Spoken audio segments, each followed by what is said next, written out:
भारत की राजनीति, भारत के धार्मिक जगत, भारत की सामाजिक संस्थाएं जिस व्यक्ति के विचारों को बहुत अधिक क्रांतिकारी मानते हैं, जिस व्यक्ति को युवाओं का आदर्श बताते हैं और जिसकी जयंती पर भारत समेत पूरे विश्व में युवाओं के उत्थान, युवाओं के सांस्कृतिक विकास की दुहाई देते हुए विभिन्न प्रकार के आयोजन किए जाते हैं, आज हम उस व्यक्ति पर बात करेंगे। The person who is considered as great but was not. हम बात कर रहे हैं नरेंद्र नाथ दत्त की। जैसे प्रभुपाद के विषय में हमने आपको सचेत किया, सतर्क किया, जैसे हमने आपको अभय चरण डे के प्रभुपाद बनकर इस्कॉन की स्थापना करने के पीछे किन संस्थाओं का हाथ था और उसका क्या परिणाम सनातन धर्म के मूल सैद्धांतिक स्वरूप पर पड़ा, इस पर हमने चर्चा की। कैसे मुकुंद घोष की योगानंद बनकर योगदाश्रम या एसआरएफ की स्थापना कराने के पीछे किन संस्थाओं का हाथ था और उसका क्या परिणाम सनातन धर्म के मूल रूप पर पड़ा, इस पर भी हमने चर्चा की। ऐसे ही कैसे मूलशंकर तिवारी के दयानंद सरस्वती के रूप में स्थापित होकर आर्य समाज की स्थापना कराने के पीछे किन संस्थाओं का हाथ था और उसका क्या परिणाम सनातनी जगत में हुआ, क्या उसका दुष्प्रभाव हुआ, इन सब विषयों पर हम चर्चा कर चुके हैं। और इसी प्रकरण में अन्य बहुत से बिंदुओं पर हम इस वृक्षराज श्रृंखला के अंतर्गत विमर्श प्रस्तुत कर चुके हैं। यदि आपने उन समस्त अनुभागों को क्रमशः नहीं देखा है तो पहले देख लें, ताकि आपको विषय का गांभीर्य समझ में आ जाए। आज हम वार्तालाप करेंगे नरेंद्र नाथ दत्त के विषय में और ये वार्तालाप बहुत लंबा चलने वाला है। इस वार्तालाप में हम नरेंद्र नाथ दत्त उर्फ विवेकानंद उर्फ सच्चिदानंद उर्फ विविदिशानंद के विषय में चर्चा करेंगे। हाँ, नरेंद्र नाथ दत्त का नाम विवेकानंद पढ़ने से पहले सच्चिदानंद और विविदिशानंद के नाम से भी कहीं कहीं उल्लेख मिलता है, कहीं कहीं अल्पश्रुत माध्यम से प्रयुक्त होता है। यह कहा जाता है कि खेतड़ी के राजा अजीत सिंह ने नरेंद्र नाथ दत्त को विवेकानंद की उपाधि दी थी, किंतु क्या यह सत्य है, क्या यह असत्य है, हम इस पर भी विमर्श प्रस्तुत करेंगे। और इस प्रकरण में बहुत कुछ ऐसे रहस्यों को हम प्रकाशित करेंगे जो आप सबों के मस्तिष्क को उद्वेलित कर सकते हैं, आप सबों के मन में बसी हुई धारणा को खंडित करके आपको विवेकानंद के व्यक्तित्व को देखने का एक नवीन दृष्टिकोण प्रदान कर सकते हैं। विवेकानंद का सर्वाधिक प्रचार विश्व हिंदू परिषद, राष्ट्रीय स्वयंसेवक संघ या भाजपा के सिंडिकेट से जुड़े हुए लोग करते हैं। यद्यपि बहुत से गैर भाजपाई, गैर संघी नेताओं ने भी विवेकानंद के क्रांतिकारी व्यक्तित्व होने और उसके सम्मानित हिंदू वक्ता होने के ऊपर आक्षेप नहीं किया है, आपत्ति नहीं की है। और विवेकानंद को मांसाहारी बताने के कारण अमोघ लीला प्रभु जैसे इस्कॉनीय को, जो बहुत बढ़ चढ़कर सनातन धर्म के सैद्धांतिक स्वरूप को विकृत करके प्रस्तुत करता है, उसको भी इस्कॉन से 6 महीने के लिए निलंबित कर दिया गया था, केवल इस वक्तव्य को देने के कारण कि विवेकानंद मांसाहारी था तो फिर कैसे संत हो सकता है। इन बातों पर तो रामकृष्ण मिशन की आपत्ति के बाद इस्कॉन ने अमोघ लीला प्रभु को निलंबित कर दिया था। अब यह बात अलग है कि रामकृष्ण मिशन और इस्कॉन ये दोनों फ्रीमैसन्स के ही पैसे से चलने वाली संस्थाएं हैं। दोनों संस्थाओं का जो पालन पोषण करने वाली अम्ब्रेला कॉरपोरेशन है वो फ्रीमैसन्स है। जहां पर इस्कॉन के प्रभुपाद को फोर्ड फैमिली ने बहुत डोनेशन दिया, जहां पर इस्कॉन का प्रभुपाद खुलेआम जीसस की प्रशंसा करता था, स्वयं को जीसस का तुच्छ सेवक बताता था, स्वयं को जीसस का इनसिग्निफिकेंट सर्वेंट बताता था और अपनी हिंदू पहचान से घृणा करता था, स्वयं को हिंदू मानने से मना करता था, अपने अनुयायियों को ट्रू क्रिश्चियन कहता था लेकिन हिंदू नहीं कहता था। इन सब बातों का रेफरेंस हम प्रभुपाद की ऑथेंटिक राइटिंग्स और पुस्तकों से दे चुके हैं। किंतु उसी फ्रीमेसन्स के पैसे से, फोर्ड फैमिली और इस्कॉन का संबंध हम पहले बता चुके हैं, उसी फ्रीमेसन्स के पैसे से बने संस्थान, उसी फ्रीमेसन्स के फंडर्स के या ऑर्गेनाइजर्स के इन्फ्लुएंस से बने रामकृष्ण मिशन में भी ईसा मसीह की पूजा होती है, क्रिसमस मनाया जाता है। भगवान श्री रामचंद्र जी और भगवान श्री कृष्ण को छोड़कर ये ग्लोरीफाई करने में लगे रहते हैं रामकृष्ण परमहंस नामक एक व्यक्तित्व को। रामकृष्ण परमहंस अब इनके लिए कोई साधक नहीं रहे, रामकृष्ण परमहंस अब इनके लिए कोई भक्त नहीं रहे, अब वो इनके लिए भगवान बन चुके हैं। और ऐसे भगवान बन चुके हैं जिसकी छत्र छाया के तले इन्होंने समस्त शास्त्रीय देवी देवताओं को नकार दिया है। इतना ही नहीं, रामकृष्ण परमहंस के नाम पर बने इस मिशन में इन लोगों ने रामकृष्ण परमहंस और शारदा माई की प्रतिमा को ही देवी और देवताओं के समान मंदिरों में प्रतिष्ठित करके उनके ही नाम का प्रयोग करके मंत्र दीक्षा देना भी प्रारंभ कर दिया है। हमारे सनातन धर्म में एक उपनिषद है, वेद का भाग है। उस वैदिक ग्रंथ में भगवान श्री रामचंद्र जी के द्वारा हनुमान जी को औपनिषदिक ब्रह्म रहस्य बताने का वर्णन है। भगवान ने मुक्तिकोपनिषद की श्रुति का अवलंबन करते हुए हनुमान जी को 108 प्रधान उपनिषदों की बात कही है और वहीं पर सहस्राधिक उपनिषदों की बात भी स्वीकार की है। लेकिन सहस्राधिक उपनिषदों की बात स्वीकार करने के बाद 108 की संख्या बताने के बाद फिर उसमें 10-11 ऐसे प्रधानता बताने के बाद फिर उसमें एक उपनिषद की वरिष्ठता हनुमान जी के समक्ष भगवान श्री रामचंद्र जी ने वर्णित की है वेदांत निरूपण के अंतर्गत। तो मांडुक्योपनिषद अगर केवल एक उपनिषद व्यक्ति को ग्रहण करना हो तो मोक्षकामी व्यक्ति केवल मांडुक्योपनिषद को ग्रहण करे, और अगर फिर उसके बाद तो 10 उपनिषद, फिर 32 उपनिषद और फिर 108 उपनिषद, और उसके बाद भी अगर सामर्थ्य हो तो अन्य उपनिषदों पर वह चिंतन व्यक्त करे, ऐसा भगवान ने बताया है। उसमें ऋग्वेद, शुक्ल यजुर्वेद, कृष्ण यजुर्वेद, सामवेद और अथर्ववेद, इस प्रकार के 5 विभाजनों में भगवान ने उपनिषदों की सूची बताई है। इसमें जो ऋग्वेदगत उपनिषद हैं उनका शांति पाठ वांग्मय मनस्य इस मंत्र से होता है। शुक्ल यजुर्वेद के उपनिषदों का शांति पाठ पूर्णमदः पूर्णमिदं इस श्रुति से होता है। कृष्ण यजुर्वेद के उपनिषदों का सहना भवतु इस मंत्र से होता है शांति पाठ। सामवेदीय उपनिषदों का आप्यायन्तु ममांगानि इस मंत्र से होता है, और भद्रं कर्णे भी इस मंत्र से अथर्वण उपनिषदों का, अथर्ववेदीय उपनिषदों का शांति पाठ व्यक्त किया जाता है। तो सहना भवतु सहनौ भुनक्तु का जो वेदार्थ है, वेद तत्व है, श्रुति मंत्र है, उसका प्रयोग कृष्ण यजुर्वेद से संबंधित उपनिषदों के लिए किया जाता है। अब ये बात हम क्यों बता रहे हैं? रामकृष्ण परमहंस और विवेकानंद में इस बात का क्या औचित्य है? तो इस बात का यह औचित्य है कि रामकृष्ण मिशन में एक व्यक्ति हुआ था जिसका नाम था स्वामी हर्षानंद पुरी, और स्वामी हर्षानंद पुरी नाम के व्यक्ति ने एक नकली उपनिषद छाप दिया। रामकृष्ण मिशन का था, नकली उपनिषद छाप दिया और कहा कि यह उपनिषद कृष्ण यजुर्वेद के अंतर्गत है, और कृष्ण यजुर्वेद के अंतर्गत उस उपनिषद का शांति पाठ क्या होना चाहिए? अगर आपने ध्यान से सुना होगा तो सहना भवतु सहनौ भुनक्तु यह होना चाहिए।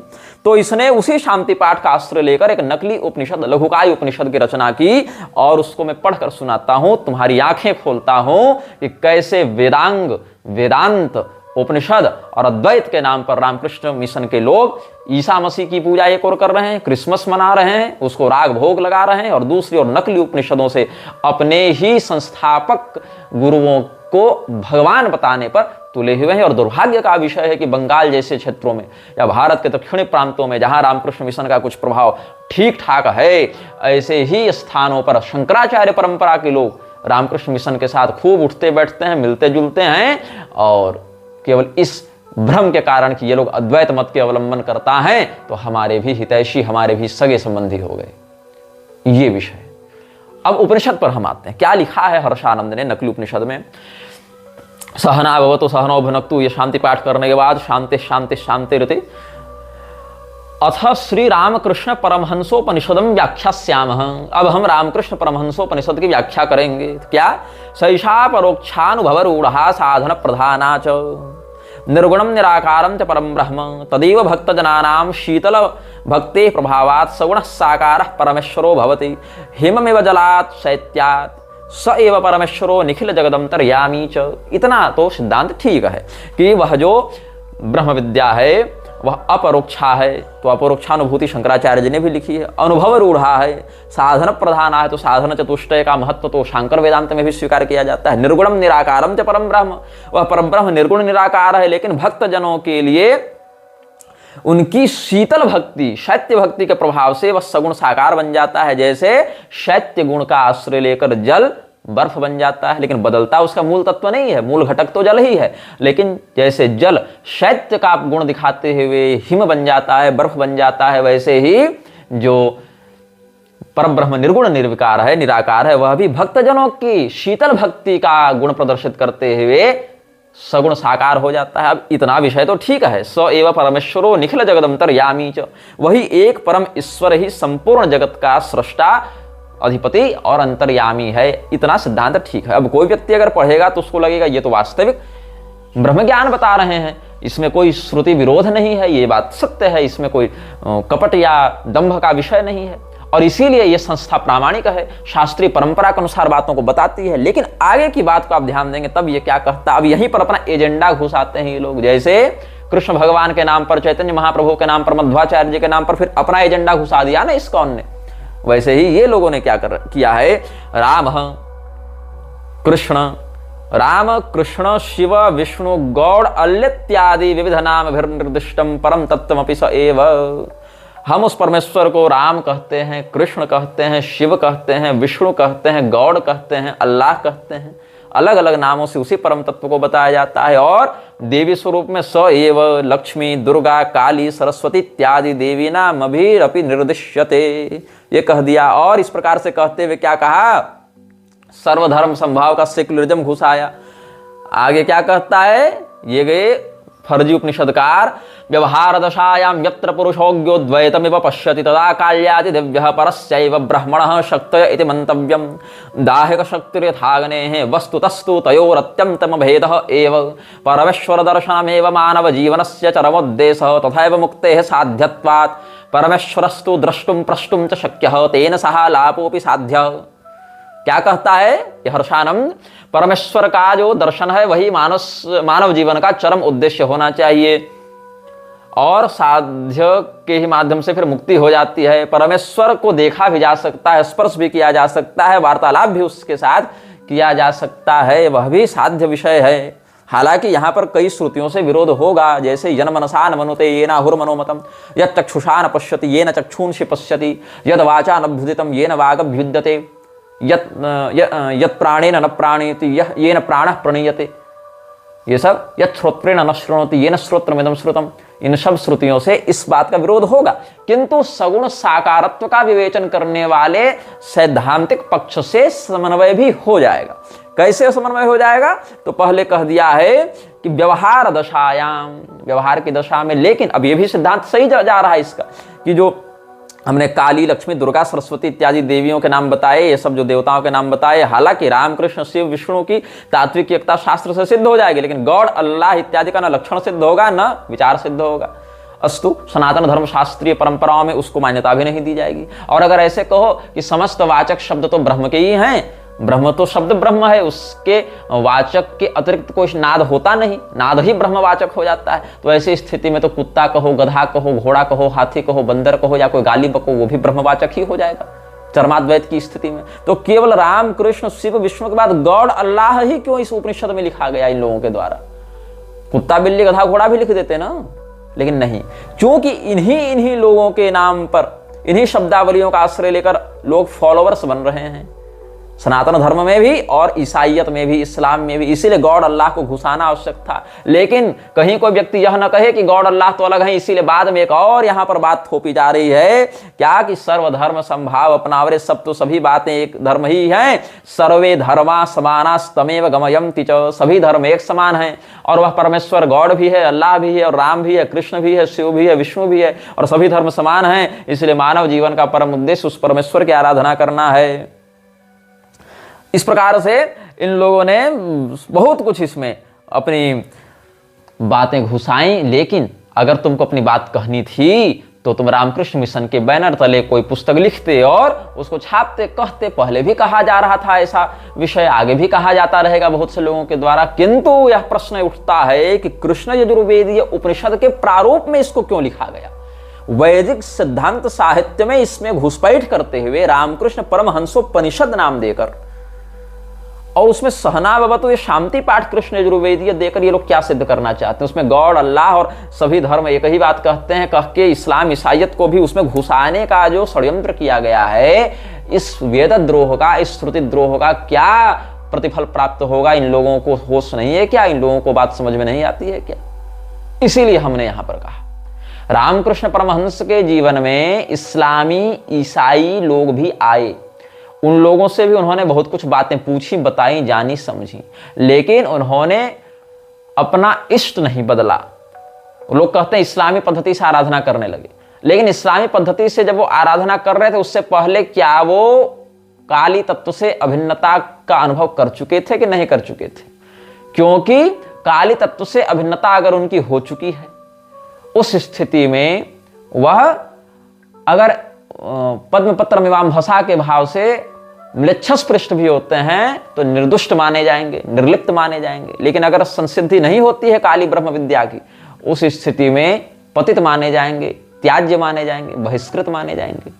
लेकिन रामकृष्ण परमहंस की वैयक्तिक साधना चाहे जिस भी स्तर पर रही हो, यह सत्य है कि उनका एक भी शिष्य, जिसमें सबसे अधिक नाम तो विवेकानंद का चलता है, उनका एक भी शिष्य न उस बात को समझ पा रहा है, न उस बात का प्रचार कर पा रहा है, न स्वयं में वैसे निष्ठा ला पा रहा है। सबसे अधिक बढ़ा चढ़ा तो उनका विवेकानंद का नाम बढ़ा, लेकिन विवेकानंद का हाल मैं आपको बताऊंगा तो आपको चिढ़ भी लगेगी, हम पर गुस्सा भी आएगा, ध्यान से सुनेंगे हंसी भी आएगी, और अपनी मूर्खता पर अफसोस भी होगा कि हम आज तक क्या पढ़ते आ रहे थे, क्या सुनते आ रहे थे। बस लोगों ने कह दिया विवेकानंद महान तो महान, लोगों ने कह दिया गांधी महान तो महान, लोगों ने कह दिया नेहरू महान तो महान, लोगों ने कह दिया मोदी जी महान तो मोदी जी महान, लोगों ने कह दिया, हमने मान लिया। और वो जो लोग कह रहे हैं उन्होंने कितना समझा, कितना जाना, इसकी कोई जांच पड़ताल नहीं। उनका बौद्धिक स्तर क्या है, कोई जांच पड़ताल नहीं। तो विवेकानंद के द्वारा पहले ही रामकृष्ण परमहंस को एक भगवान के रूप में, एक व्यक्ति पूजा के दृष्टिकोण से समस्त देवी देवताओं के ऊपर स्थापित करने का षड्यंत्र किया जा चुका था। जब विवेकानंद ने रामकृष्ण मिशन को एक श्लोक दिया जिसको रामकृष्ण प्रणामः इस प्रकार से कहा जाता है। यह श्लोक क्या है? स्थापकाय च धर्मस्य सर्वधर्मस्वरूपिणे अवतार वरिष्ठाय रामकृष्णाय ते नमः। जो धर्म की स्थापना करने वाले हैं, सभी धर्मों के स्वरूप हैं और सभी अवतारों में वरिष्ठ हैं, श्रेष्ठ हैं, ऐसे रामकृष्ण को हम प्रणाम करते हैं। ये इसका कथन है। अब रामकृष्ण शब्द से यहां दाशरथी राम और वासुदेव कृष्ण की बात नहीं, यहां गदाधर उर्फ रामकृष्ण की बात है। यहां पर रामकृष्ण परमहंस की बात है। और विवेकानंद ने अवतार वरिष्ठाय कहकर सनातन धर्म के समस्त अवतारों की अवमानना करके अपने गुरु को ऊपर स्थापित करने का प्रयास किया है। तो सोचो कि जो रामकृष्ण परमहंस काली और कृष्ण में अभेद बताते रहे, वो भगवान कृष्ण से भी रामकृष्ण परमहंस बड़े हो गए कि नहीं हो गए? तो रामकृष्ण परमहंस भगवान नहीं है। प्रभुपाद के हाथ में कोई गोलोक की चाबी नहीं, वो स्वयं का उद्धार कर ले वही बहुत बड़ी बात है। जितने प्रकार के उसने प्रपंच कर रखे सनातन धर्म के विरुद्ध जाकर, और जो हमारे सनातन सत्य साहित्य हैं उनके विरुद्ध जाकर ऐसे फर्जी उपनिषदों को प्रकाशित करना, लिखना, उसमें वेदोक्त शांति पाठ को घुसाते हुए मनमानी बातें जोड़ना, सेक्युलरिज्म को बढ़ावा देना, हिंदुओं को आंतरिक रूप से ईसा और मोहम्मद के प्रति सहिष्णु बनाना और उनके शत्रुबोध को समाप्त करके उनके जान माल धन संपदा संस्कृति व्यवस्था कुल मार्ग सबको खतरे में डालना, ये बहुत बड़े सिंडिकेट का षड्यंत्र है। ये बहुत बड़े भविष्य में होने वाले विप्लव का संकेत है। अब रामकृष्ण परमहंसोपनिषद की हमने बात की, हम बात विवेकानंद पर कर रहे थे। विवेकानंद नामक व्यक्ति का जन्म बताया जाता है कि मकर संक्रांति को हुआ था। विश्वनाथ दत्त इनके पिता बताए जाते हैं और भुवनेश्वरी देवी इनकी मां बताई जाती है। 12 जनवरी 1863 ईस्वी को कोलकाता में जन्म बताया जाता है और हावड़ा के बेलूर मठ में 4 जुलाई 1902 को इसकी मृत्यु हो गई थी, ऐसा बताया जाता है। जो कि रामकृष्ण मिशन वाले लोग ही बताते रहते हैं, छापते रहते हैं। इसके लिए बहुत कोई अलग से शोध करने की आवश्यकता नहीं, गूगल में विवेकानंद खोजो तो इतनी बातें मिल जाती हैं। लेकिन कुछ ऐसी बातें हम आपको बताना चाहते हैं विवेकानंद के बारे में। पुस्तकों का नाम बताएंगे, रेफरेंस देंगे, ऐसा नहीं कि कोई सुनी सुनाई बात बता रहे हैं। कहाँ वर्णन है, किसने लिखा है, या विवेकानंद ने कहा तो किस जगह पर कहा, किस तारीख को कहा, किस समारोह में कहा, सब कुछ बताएंगे आप सबको। तो विवेकानंद को ग्लोरीफाई किया अंग्रेजों ने या उन राज परिवारों ने, जैसे कि खेतड़ी के या गायकवाड़ के राजवंशों ने ग्लोरीफाई किया, जो पहले से अंग्रेजों के वफादार रह चुके थे, अंग्रेजियत के प्रति श्रद्धा रखते थे। जैसे सयाजी गायकवाड़ इत्यादि ने अंग्रेजों के साथ हाथ मिलाकर बहुत काम किया है और गायकवाड़ ने ही बड़ोदरा में रामकृष्ण मिशन की पुस्तकों को छापने का कार्य भी किया है। और बड़ोदरा का जो गायकवाड़ था उसी के द्वारा नियुक्त चपरासी ने अंबेडकर को पानी देने से मना किया था, और उधर गायकवाड़ क्या कर रहा था, बाहर जाकर देश भर से छुआछूत मिटाने का काम कर रहा था। विधवा विवाह को प्रमोट करने के लिए बाल विवाह का विरोध करने वाला गायकवाड़ था, और यही कारण है कि बाद में विवेकानंद ने भी बाल विवाह का विरोध करना आरंभ कर दिया और अमेरिकन मेम साहबों की प्रशंसा करना प्रारंभ कर दिया। विवेकानंद ने कहा क्या, ये भी बताएंगे। तो जो फूले था, फूले का पत्र व्यवहार बड़ोदरा के सयाजी गायकवाड़ के साथ होता रहता था, और फूले ने अपनी चिट्ठियों में सयाजी गायकवाड़ के समक्ष ब्राह्मण द्वेष को खूब बताया है कि वो कैसे ब्राह्मणों से चिढ़ता है। तो गायकवाड़ का जो इतिहास रहा और फूले का जो इतिहास रहा, इन दोनों में एक बात कॉमन थी कि ये लोग सनातन धर्म के कन्यादान की शुद्ध परंपरा को समुचित आयु में निरुद्ध करने के बाद विधवा विवाह की ओर लोगों को ढकेलना चाहते थे, और कुलमार्ग को भ्रष्ट करके वर्ण संकरता को बढ़ाना चाहते थे, जिससे इन संतानों की बुद्धि भ्रष्ट हो और ये ईसाइयत की ओर बढ़ें और अंततः म्लेच्छराज की शक्ति बढ़े। हालांकि इनको म्लेच्छराज के अस्तित्व का पता नहीं था, इनको ये भी नहीं पता ये किसके लिए काम कर रहे हैं। ये सब तो म्लेच्छराज के चींटी कीड़े मकोड़े बिच्छू हैं जो कभी कभी डंक मारते हैं, लेकिन इनको पता नहीं कि ये किसके लिए काम कर रहे हैं। और रामकृष्ण मिशन की पुस्तकों को और आर्य समाज की पुस्तकों को बड़ोदरा के राज परिवार से बहुत फंडिंग मिलती थी, प्रिंटिंग इत्यादि में भी सहयोग किया जाता था। तो विवेकानंद के विषय में हम आपको बता रहे थे। पहले हम कुछ बातें आपको पढ़कर सुनाएंगे, फिर आप सोचेंगे कि ये बातें कौन लिख रहा है, ये बातें क्या कही जा रही हैं, इन बातों का क्या संदर्भ है, इन सब विषयों पर हम चर्चा करेंगे।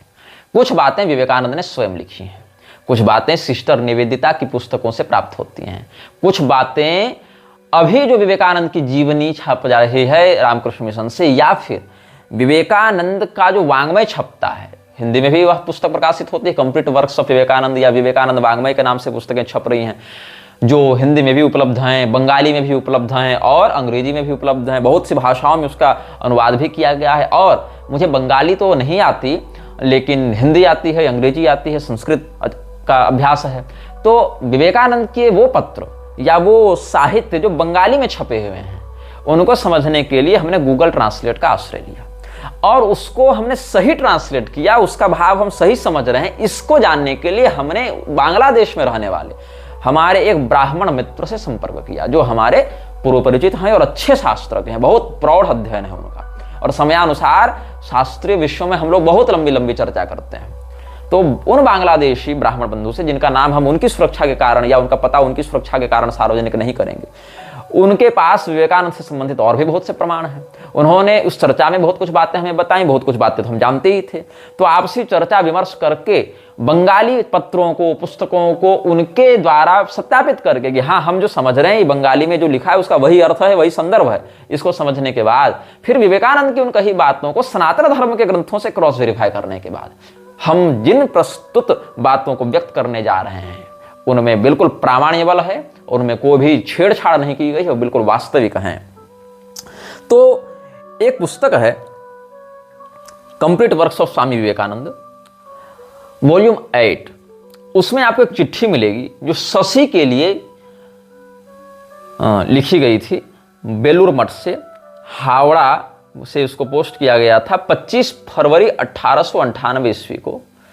रामकृष्णानंद टू स्वामी रामकृष्णानंद, इधर माय डियर शशि के नाम से उसको कहा गया है। Our congratulations for the successful carrying out of the Mahotsava, big celebration of Sri Ramakrishna's birthday in Madras. Hope you had a food gathering and plenty of spiritual food. A good gathering, यहाँ cut गया है थोड़ा सा, ये G B जैसा दिख रहा था, एफ जैसा। Hope you had a good gathering and plenty of spiritual food. We are all so glad that you have girded yourself to teach more of spirituality to the Madras people than those finger twisting and cling phut, cryptic mantras or sound formula. You are so fond of really your lecture on Sri Ji, मतलब Sri Ramakrishna was splendid. I could only catch a report in the Madras mail in Khandwa and the Mutt people have not had any. Why don't you send us over a copy? तो इसने अपने एक सहकर्मी को विवेकानंद ने एक चिट्ठी लिखी थी। कहाँ से लिखी? बेलूर मठ से लिखी। कब लिखी? 25 फरवरी 1898 को लिखी। इस चिट्ठी का वर्णन कहाँ है? कंप्लीट वर्क्स ऑफ विवेकानंद के वॉल्यूम 8 में वर्णन है। तो ये क्या कह रहा है विवेकानंद, मद्रास में जो रामकृष्ण परमहंस की इन लोगों ने जन्म गाथा मनाई, जयंती मनाई, वहां पर उसने बड़ी तारीफ की, विवेकानंद अच्छा काम किया, और मजाक उड़ाते हुए कहता है कि उम्मीद करता हूं कि तुम लोगों ने स्पिरिचुअलिटी का ज्ञान दिया होगा मद्रास पीपल को, और ये सब जो क्लिंग फट ये सब बनाते रहते हैं ना, मतलब मुद्राएं बनाते हैं सनातन धर्म में, और जो अलग अलग न्यास करते हैं जिसमें अस्त्राय फट ये सब का प्रयोग करते हैं और अलग अलग मुद्राओं का प्रयोग करते हैं, उनका मजाक उड़ाते हुए इसने कहा है कि वो सब क्लिंग फट और ये सब करने से अच्छा है और मुद्राएं बनाने से अच्छा है कि तुम कुछ स्पिरिचुअलिटी उनको सिखाओ, जबकि उन मुद्राओं का क्या शास्त्रीय रहस्य है, भगवती काली के ही कुल में, काली कुल में ही उन मुद्राओं और न्यास का क्या संबंध है, ये विवेकानंद को न तब पता था न मरते दम तक पता चला। लेकिन मजाक इसको पहले उड़ा देना है, इंटेलेक्चुअल है ना, क्या करेगा, इंटेलेक्चुअल लोगों के साथ बड़ी समस्या होती है। ये हमने आपको पढ़कर सुनाया, आप इसको वेरीफाई भी कर सकते हैं, ये हम सही बता रहे हैं आपको कि गलत बता रहे हैं।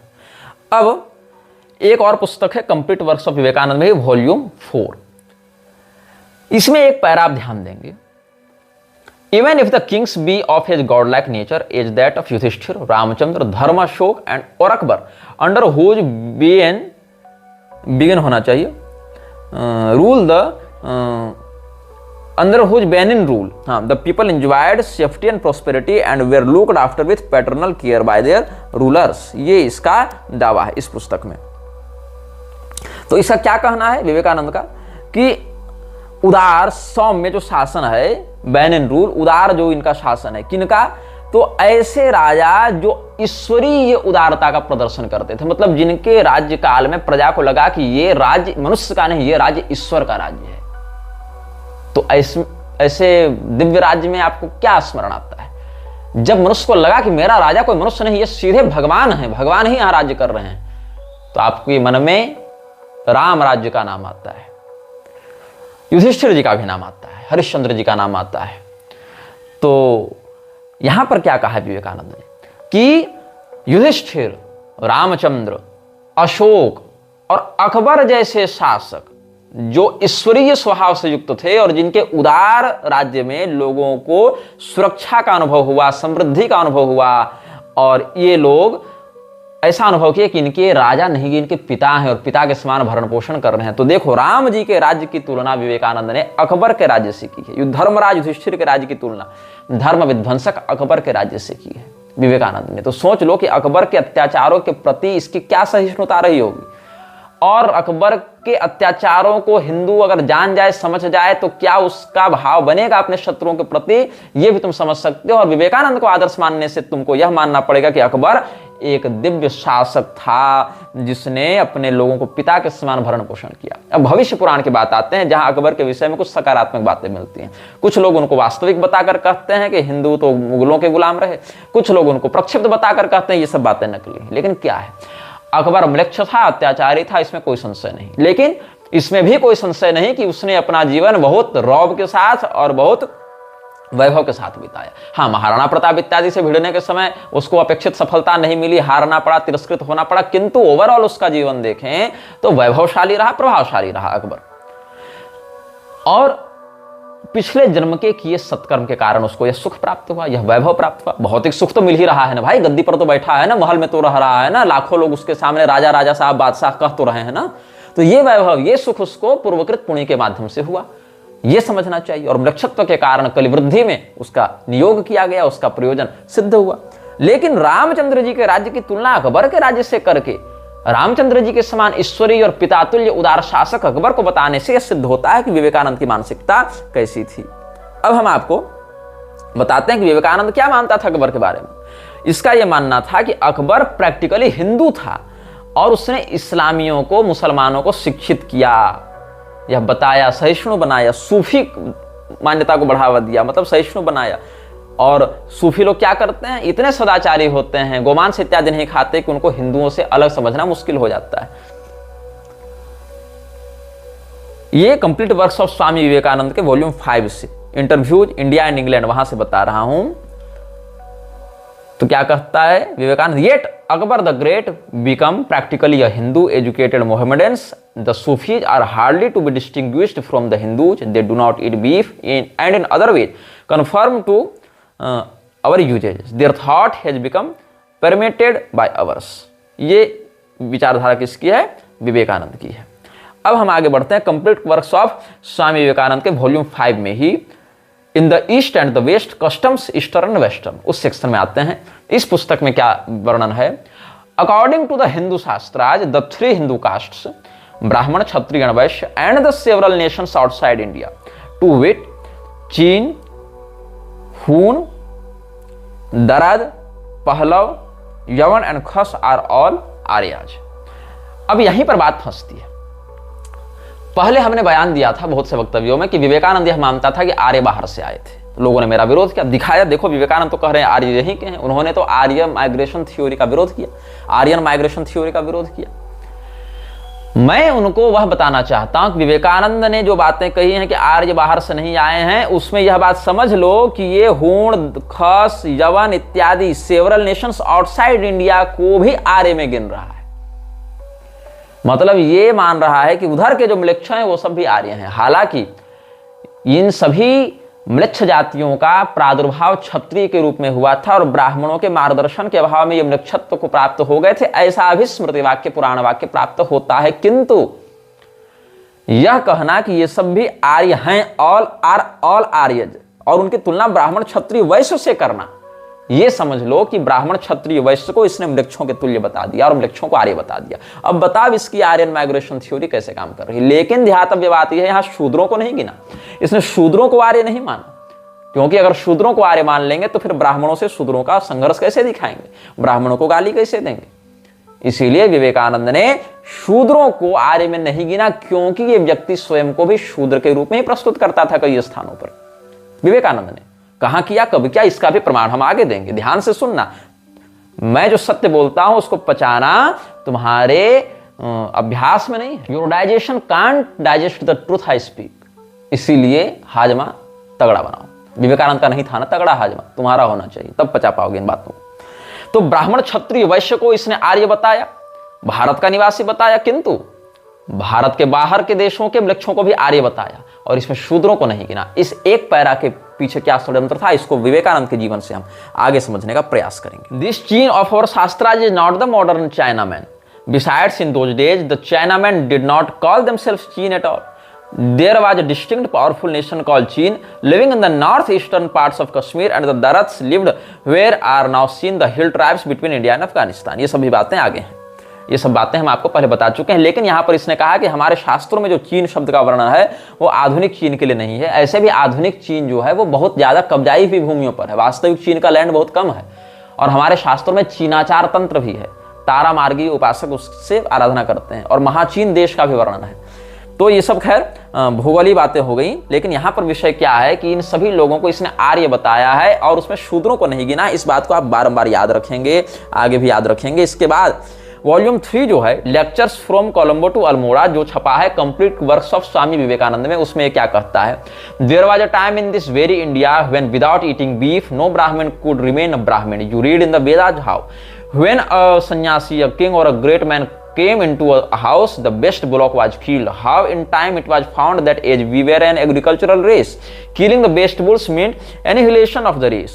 Therefore the practice was stopped and a voice was raised against the killing of cows. Sometimes we find existing then what we now consider the most horrible customs.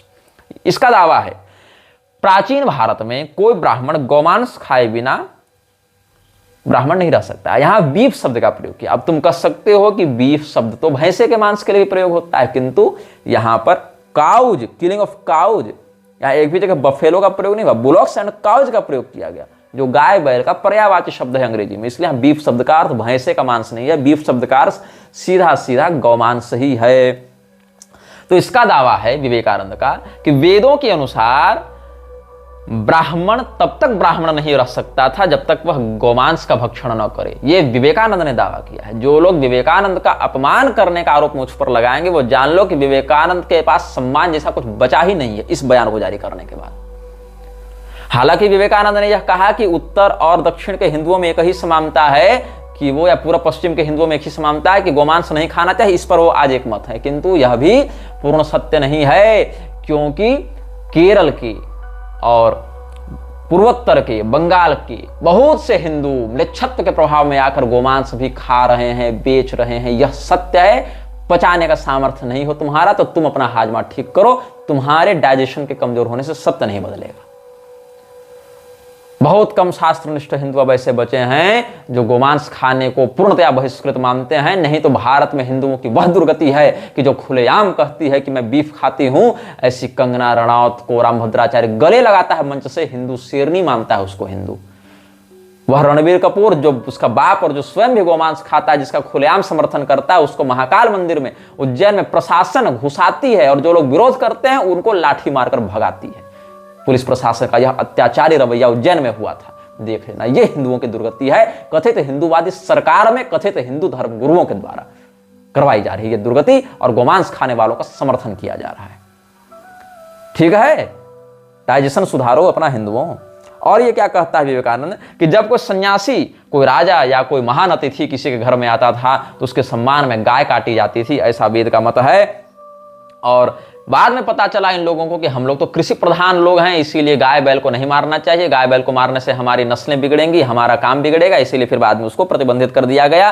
तो आज जो प्रतिबंधित बातें हैं, पहले के जमाने में जाएंगे तो पता चलेगा वो तो कस्टम था, मैंडेटरी कस्टम्स था, लेकिन हॉरिफिक था, हॉरिबल था, ये इसने दावा किया है। अब वेदों में जहां ये सब प्रकरण आए हैं, ऐसा भ्रम जिन श्रुतियों के कारण लोगों को होता है, उन श्रुतियों का जो साध्वर्थ है, जो समुचितार्थ है, उसके विषय में एक बहुत अच्छी पुस्तक आप सबों को पढ़नी चाहिए, गावो विश्वस्य मातरः। इस पुस्तक को पंडित गंगाधर पाठक मैथिल ने लिखा है। हालांकि बहुत से प्रकरणों में गंगाधर पाठक मैथिल जी से हमारा बहुत विवाद हुआ है, जिसमें कई बार उन्होंने मेरे प्रति बहुत अनर्गल शब्दावली का भी प्रयोग किया है चिढ़कर। किंतु जहां तक गौ माता की बात है, उन्होंने गावो विश्वस्य मातरः नाम की एक बहुत अच्छी पुस्तक लिखी है, जो प्रत्येक हिंदू को पढ़नी चाहिए, समझनी चाहिए। किंतु उस ग्रंथ की भाषा शैली इतनी प्रौढ़ है कि लोग पढ़ेंगे नहीं, पढ़कर समझेंगे नहीं। इसीलिए हमने एक निर्णय लिया है कि निकटतम भविष्य में समय निकाल कर उस ग्रंथ को समराइज करते हुए, गावो विश्वस्य मातरः का सार समझाते हुए हम एक वीडियो भी निर्गत करें, ताकि लोग समझें कि उनका क्या तात्पर्य है, क्या महत्व है, क्या अभिप्राय है। तो व्याकरण, न्याय, मीमांसा और कल्प ग्रंथों का प्रयोग करते हुए मैथिल पंडित जी ने बहुत अच्छा निबंध ग्रंथ लिखा है, जिस पर हम बाद में चर्चा करेंगे। लेकिन वो इस चैनल पर वीडियो नहीं डलेगा, मृच्छराज श्रृंखला में वो वीडियो नहीं आएगा, वो हमारे मुख्य चैनल पर आएगा और वहां पर फिर हम उस विषय को समझाएंगे। तो आप लोग स्वामी निग्रहाचार्य वाला जो मुख्य चैनल है, वहां पर आप लोग उससे जुड़ सकते हैं जब वो वीडियो आएगा। तो आशा है अगले महीने आ जाएगा। थोड़ा समयाभाव मेरे पास अधिक है, इसलिए अभी नहीं ला रहा है वो video.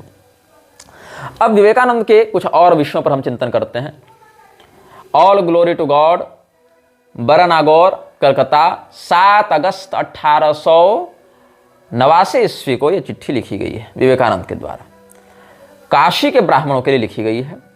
It is more than a week since I received your letter, but having had another attack of fever I could not send a reply all this time, for which please excuse me. For an interval of a month and half I kept well, but I have suffered again for the last 10 days, now I am doing well. कुल मिला के बुखार था बंदे को, इसीलिए चिट्ठी नहीं भेज पा रहा था, इतना ही कहना है। I have certain questions to put and you, sir, have a wide knowledge of Sanskrit, so please favor me with answers to the following. Does any narrative occur about Satyakam, son of Jabal, and about Janashruti anywhere else in the Vedas excepting the Upanishads? ये प्रश्न किया है। सत्यकाम, जाबाल, जनश्रुति, ये सब के विषय में, राजा जनश्रुति, ये सब के विषय में वेदों के अतिरिक्त, वेदों में उपनिषद के अतिरिक्त कहीं और भी वर्णन मिलता है क्या ऐसा? In most cases where Shankaracharya quotes Smriti in his commentary on the Vedanta Sutras, he cites the authority of the Mahabharata, but seeming that we find clear proofs about caste being placed on qualification both in the Bhishma Parv and of the Mahabharata, and in the stories between the Ajgar and the Uma and Maheshwar and of Uma Maheshwar. Has he made any mention of his writings of this fact? तो भीष्म पर्व के उमा महेश्वर संवाद में, आजगर प्रकरण में जन्मना की अपेक्षा कर्मणा वर्ण व्यवस्था को महत्व दिया गया, ऐसा विवेकानंद का दावा है। हालांकि यहां पर मतंग प्रकरण का इसने वर्णन नहीं किया, मतंग प्रकरण का वर्णन करते तो जन्मना भी इसको वहीं दिख जाता। लेकिन उन सब विषयों का क्या रहस्य है, ये हम तब बताएंगे जब महाभारत पर हमारा प्रवचन होगा। तो पूरे संपूर्ण महाभारत पर समास व्यास योग से, जैसे श्री रामचरितमानस पर हम ला रहे हैं अपना व्याख्यान, वैसे महाभारत पर लाएंगे, जैसे ही इन सब विषयों से हम अवकाश प्राप्त करते हैं तब। तो ये कहने का विषय है, the doctrine of caste in the Purusha Sukta of Vedas does not make it hereditary, so what are those instances in the Vedas where caste has been made a matter of hereditary transmission? The Acharya could not adduce any proof from the Vedas to the effect that the Shudra should not study the Vedas. He only quotes, the Shudra is not conceived of as a perform of यज्ञ और वैदिक sacrifice, Taittiriya संहिता से बताएं।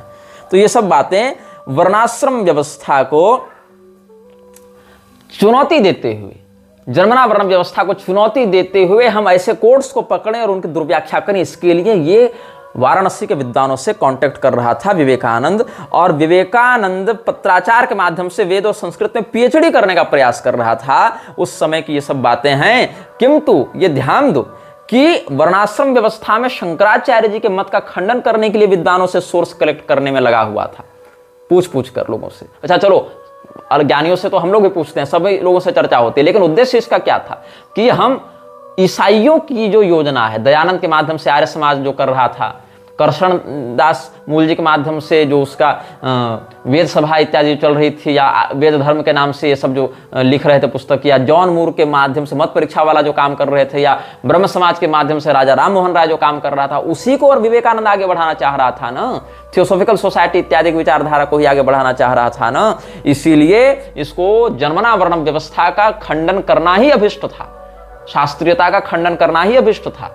इसीलिए विवेकानंद ने ऐसा कहा। और इसको इसी चिट्ठी के अंतिम पैरा में स्पष्ट किया जा सकता है, जब यह कहता है, I am mailing you sir a book named Imitation of Christ written by a Christian sannyasi, it is a wonderful book. मतलब सोचो कि one is astonished to find that such renunciation, vairagya and dasya bhakti have existed even among the Christians. Probably you may have read this book before. If not, it will give me the greatest pleasure if you will kindly read it. Your it से विवेकानंद। कहने का मतलब है कि sir ये सब तो बात आपको बता दी, चूंकि आप बड़े ज्ञानी हैं संस्कृत के, तो आप शंकराचार्य के खंडन में हमारी मदद करें, सहायता करें, लेकिन आपको हम एक और पुस्तक भेज रहे हैं, इमिटेशन ऑफ क्राइस्ट, जो कि क्रिश्चियन सन्यासी के द्वारा लिखी गई। सन्यास क्रिश्चियनों में कब होने लगा, लेकिन इस शब्द का प्रयोग करके क्रिश्चियन सन्यासी इसने कह दिया। और यह कहता है ये वंडरफुल बुक है, मैं तो जो भी इसको पढ़ेगा आश्चर्यचकित रह जाएगा कि क्या वैराग्य और क्या दास्य भक्ति और क्या परित्याग अपरिग्रह इन क्रिश्चियंस में भी विद्यमान था। तो यदि आपने इस पुस्तक को पहले पढ़ा है तो ठीक है, और नहीं तो आप जरूर पढ़िएगा। ये सब इसने कहा है। फिर मोहम्मद सरफराज हुसैन ऑफ नैनीताल, उसको 10 जून 1898 को इसने चिट्ठी लिखी थी, जिसमें इसने कुछ बातें कही जिस पर हम आगे चर्चा करेंगे। वो सब भी हमने संग्रह करके रखे हैं। मैक्स मूलर के विषय में इसने जो बातें कही उस पर भी हम चर्चा करेंगे। विवेकानंद का एक हम आपको पैरा पढ़कर सुनाते हैं, जिसमें इसने क्या लिखा है। There was a book written a year or two ago by a Russian gentleman who claimed to have found out a very curious life of Jesus Christ. Swami Vivekananda's works, page number 264 देखना, volume 3 का, complete works of Swami Vivekananda के volume 3, जहां स्वामी Vivekananda's works वाला देख रहे हो, page 264 में ये छपा है।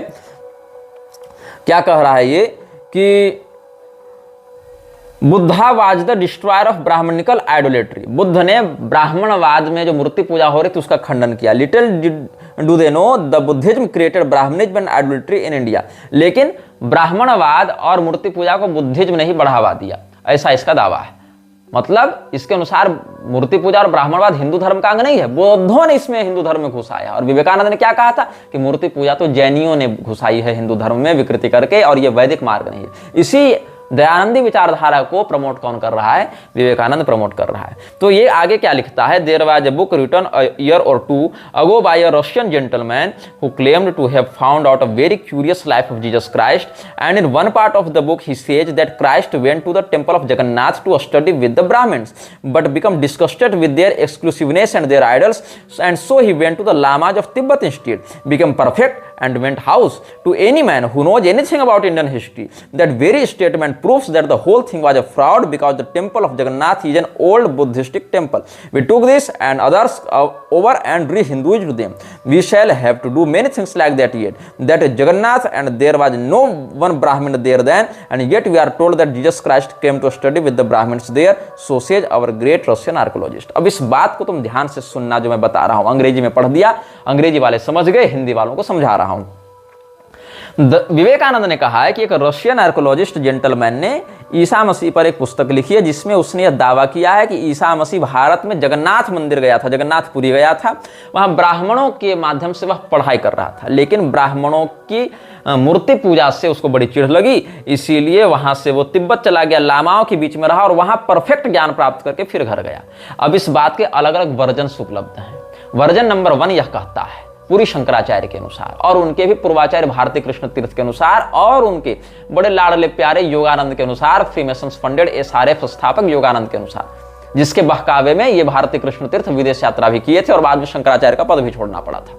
तो क्या कहता है पहला पक्ष कि जीसस क्राइस्ट भारत आए, वहां पर गोवर्धन मठ में आए और गोवर्धन मठ में रहकर शास्त्रों का अध्ययन किया।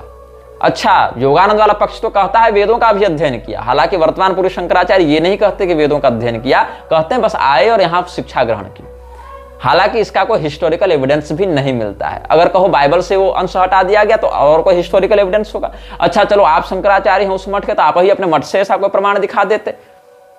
अच्छा चलो, सुनी सुनाई बात ही अगर मान लेते हैं तो भी जीसस क्राइस्ट के भारत में आकर अगर इस प्रकार करने की बात है तो इसके भी अलग अलग थ्योरीज हैं। क्योंकि विवेकानंद का मानना है, और विवेकानंद पर आप उंगली नहीं उठा सकते, he is the most respected ideals of Hindu youth, तो आप उस पर उंगली उठाएंगे तो भी विवाद हो जाएगा। और शंकराचार्य जी सर्वोच्च धर्म गुरु हैं भैया, उन पर उंगली उठाओगे तो गुरुद्रोही कहलाओगे। तो विवेकानंद का विरोध करो तो भी समाज विरोध करेगा और शंकराचार्य का विरोध करो तो भी समाज विरोध करेगा। बात विरोध शंकराचार्य या विवेकानंद की नहीं है, बात की बात है ना। बात की बात है। तो बात की बात ये कहती है कि विवेकानंद के अनुसार कि जीसस क्राइस्ट आया जगन्नाथपुरी, ये सत्य है। लेकिन वहां कोई ब्राह्मण नहीं थे, क्योंकि जगन्नाथपुरी में जीसस क्राइस्ट के समय तो बौद्धों का कब्जा था। वो तो बौद्ध इंस्टीट्यूशन है, मतलब हिंदुओं ने जगन्नाथ मंदिर का स्थापना नहीं की, जगन्नाथपुरी तो बौद्धों का केंद्र था, ये विवेकानंद ने दावा किया है। और बौद्धों ने मूर्ति पूजा को इंट्रोड्यूस किया है, ये विवेकानंद का दावा है। और बाद में हिंदुओं ने बौद्धों को भगाकर कब्जा कर लिया, किस पर? जगन्नाथ मंदिर पर, और उसको हिंदुत्व के आवरण में रंग दिया। ये विवेकानंद का दावा है। और इसने कहा कि जो रशियन आर्कोलॉजिस्ट ने बात कही वो गलत बात कही, यहां पर कोई ब्राह्मण रहता ही नहीं था। यह दावा किसने किया? विवेकानंद ने यह दावा किया। अब the master as I saw him, ये पुस्तक लिखी है निवेदिता ने। सिस्टर निवेदिता का असली नाम था मार्गरेट एलिजाबेथ नोबेल, और ये विवेकानंद की बड़ी निकटवर्ती चेलिन रही। जैसे योगानंद दया माता को लेकर आया था, जैसे अरविंदो मीरा अल्फासा को लेकर आया था, वैसे ही विवेकानंद निवेदिता को लेकर आया था। तो the master as I saw him, इस पुस्तक में जो एपिक ऑफ इंडिया ये सेक्शन है, प्राचीन एडिशन में पेज 47 देखना, 46-47 देखना। क्या इसमें बात कही गई है? Again he would explain how the widows of the Mughal house never remarried but lived like Hindu women, absurd in worship और in study through the lonely years. क्या कहता है कि जो मुगलों की विधवाएं हुआ करती थी, मुगलों की विधवाओं का पुनर्विवाह नहीं होता था, और हिंदू विधवाओं के ही समान वो लोग या तो अध्ययन करते हुए या अकेलेपन में या पूजा पाठ में, इबादत में अपना पूरा जीवन निकाल देती थी। इसके बाद की पंक्ति पढ़ना बहुत महत्वपूर्ण है, जो मैं आपको कोट कर रहा हूं। The master as I saw him, a book by sister Nivedita, and section is the epic of India, वहां से पढ़कर बता रहा हूं। At another time he would मतलब विवेकानंद के बारे में बता रही है। At another time, he would talk of the great national genius that decreed the birth of Indian sovereigns to be of a Muslim father and of a Hindu mother. क्या कहता है विवेकानंद कि राष्ट्रीय स्तर पर अगर जीनियस को पैदा करना है, राष्ट्रीय स्तर पर जो जीनियस होंगे वो उनकी उत्पत्ति कैसे होगी? तो अगर उनकी माँ हिंदू हो और पिता मुसलमान हो तो ही एक राष्ट्रीय स्तर का, नेशनल लेवल का जीनियस पैदा हो सकता है, तैयार हो सकता है। ये बात विवेकानंद ने निवेदिता को कही थी, जिसको निवेदिता ने कोट किया है। तो विवेकानंद की विचारधारा तुम समझ सकते हो, जो कहता है at another time he would talk of the great national genius that decreed the birth of Indian sovereigns to be of a Muslim father and of a Hindu mother.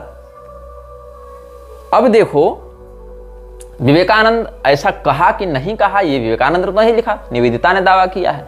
और निवेदिता का ये दावा तब सही हमको समझ में आया जब नैनीताल के मोहम्मद को इसने चिट्ठी लिखी थी, और उस चिट्ठी में इसने मोहम्मद सरफराज हुसैन जो नैनीताल का था उसको इसने 10 जून 1898 को विवेकानंद ने चिट्ठी लिखी थी, वहां पर जो बातें इसने कही हैं उससे इसकी संगति मिल जाएगी। तो हमको हम बाद में बताएंगे, इसी में आगे बढ़ते हुए ये सब बातें हम स्पष्ट करेंगे। तो विवेकानंद के विषय में जो ऑथेंटिक राइटिंग्स हैं जिसको रामकृष्ण मिशन ने छापा है, विवेकानंद के विषय में जो डॉक्यूमेंटेड प्राप्त होते हैं लेटर्स की, बंगाली में है, जिनका इंग्लिश ट्रांसलेशन भी आपको प्राप्त हो जाएगा। और विवेकानंद के विषय में जो उसके निकटवर्ती लोगों के संस्मरण है, ऐसे लगभग 200 से अधिक पुस्तकों का, पत्रावलियों का अध्ययन करके शंकर ने एक बुक लिखी थी जो पहले बंगाली में थी, बाद में इंग्लिश में ट्रांसलेट किया गया, the monk as a man. उस बुक को पढ़ोगे तो बहुत कुछ वहां से तुमको रहस्य प्राप्त होगा कि Vivekananda was not such great person as we considered him in the influence of politicians. राजनेताओं ने विवेकानंद को इतना महान दिखा दिया जितना वो था भी नहीं।